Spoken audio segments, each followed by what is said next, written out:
University of Houston. Grayson Grundhoefer joins us, 365 Sports Recruiting Analyst.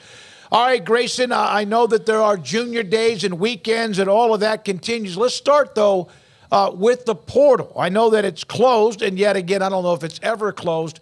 Has Baylor taken, at least for now until the next time period, their last transfer player for this particular semester?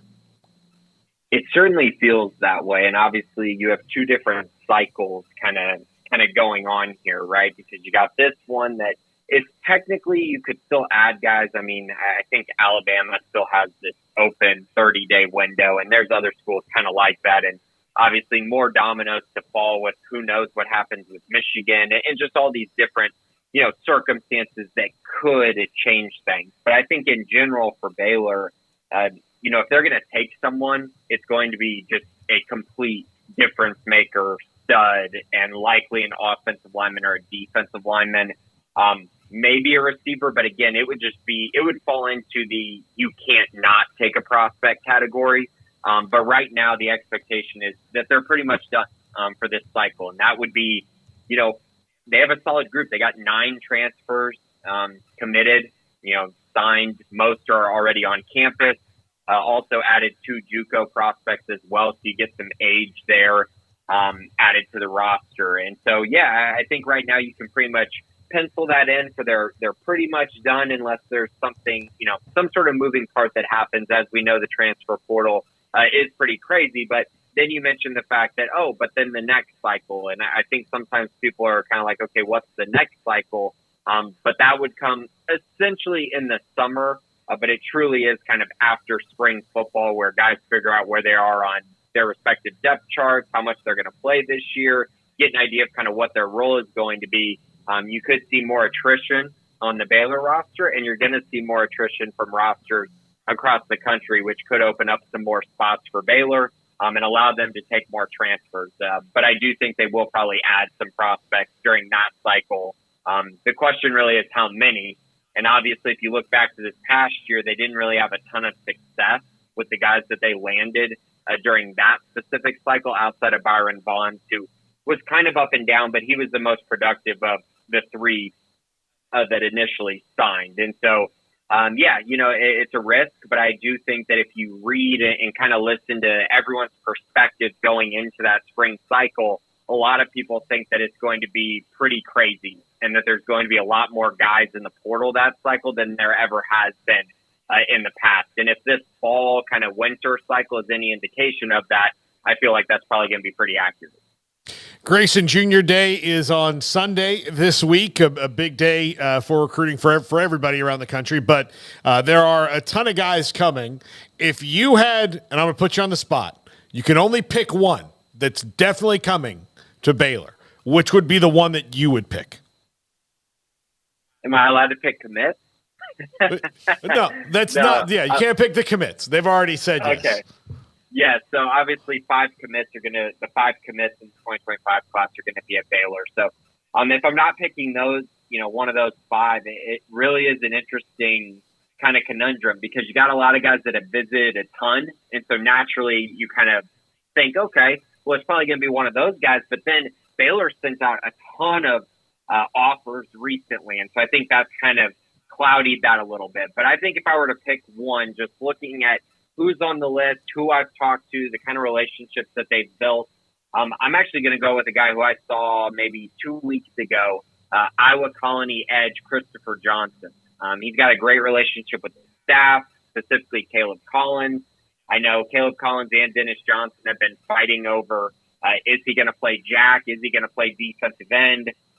We'll see on all that. But I do think that Baylor's in a great spot with him. I think he's a really, really good prospect. Currently a very underrated prospect who had a great day when I saw him at the Next Level Athlete camp just a few weeks ago. To me, he's very firmly a high 3-star type prospect and a guy that you would definitely be excited about to have on your roster. I think he had like 9.5 sacks last year, was one of the top defensive linemen in his district. I believe he might have won defensive MVP in his district as well. So very good prospect and one that I feel very good about Baylor's chances currently. Grayson, has there been any noticeable differences in just things you hear, the way they approach who they're recruiting as compared to maybe the last few years? I just asked that because there are a lot of new faces, and you've been around long enough to see how various staffs do it to varying degrees of success. Is there anything notably different, or is it kind of just the same thing, new faces? I gotta say, and this might be wrong, honestly, but just the way that I have looked at it, I've been covering the recruiting beat for Baylor since 2018. So, I've seen a lot of different kind of junior day lists. I've seen a lot of different, strategies when it comes to recruiting. But I do think that it's very important to mention Khenon Hall when we're talking about kind of what this junior day looks like, because if you look through this group and you look how many guys are from the Dallas area and from, Red Oak or from different, places kind of up along I-35, and you're kind of just like, hey, there's a lot of different guys coming, a lot of guys who I don't know if they would have come on a Baylor visit if he wasn't on the staff now. And I think that's been something really intriguing. Obviously, two SMU commits are going to be on campus this weekend. Demetrius Brisbane and, of course, Ricky Stewart, both out of Chapel Hill, both guys that Khenon Hall recruited to SMU. But even more than that, Cameron Morgan, the edge prospect out of Red Oak, that's a top 100 prospect in the country, an elite edge type guy who, again, I don't know if he would have visited Baylor if Khenon Hall wasn't on the staff. And there's other guys like that as well, the South Oak Cliff guys. I know Baylor's been really strategic as far as showing up at South Oak Cliff. Dave Aranda was there. Khenon Hall's been there multiple times during when they were traveling. So that area, obviously a lot of good players there, and so they're recruiting that heavily. So I think that's one of them. I do think, the shifts in NIL, I think the shifts in recruiting philosophy, especially with the fact that this class, they have a lot more space in this class than they did the last one. I think it's going to cause them to utilize that a lot more and potentially have, they might even go over 20 prospects in this class, which certainly was not even close to being realistic in the last class. And because of that, it gives you a lot more freedom to go out, recruit guys, take commitments early. You can also wait for some of your high priority guys late in the cycle as well. So I think that a lot of those type of things, I think, has made this junior day a very special one for Baylor, and one that, if they can capitalize on it, it could be huge things for this 2025 recruiting class. Grayson, you wrote about the schedule in the premium section, and I found it pretty interesting the way you kind of broke it down about what they need. I do think it's pretty a good point at number one, that having 2 home games in November would be huge for this team, especially if they can get right at home this year and not have to travel that late, because I do think the last 2 years it's not helped them at all. Right. 5-10 in the month of November since Dave Aranda arrived in Waco, and that includes a current 7-game losing streak during that month. And that's just brutal, guys. That's the time where you're supposed to be competing for a Big 12 championship, where you're supposed to be finishing the season, on a high note, right? Where you're improving and getting better.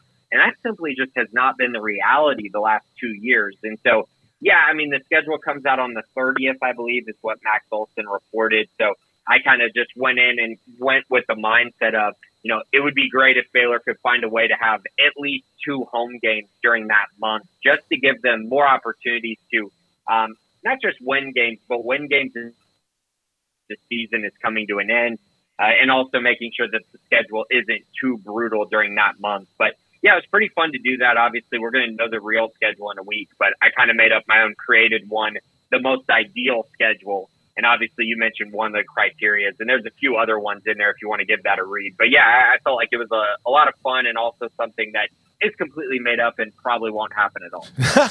Go to Sic'Em365.com to become a premium subscriber. We would appreciate that. That's part of the umbrella of what we do with 365 Sports. Grayson, thank you. Have a great weekend. Continued luck chasing all that down when it comes to National Signing Day, of course, next week with the stud. What? Oh, and also the transfer portal, which never seems to stop churning. When we come back,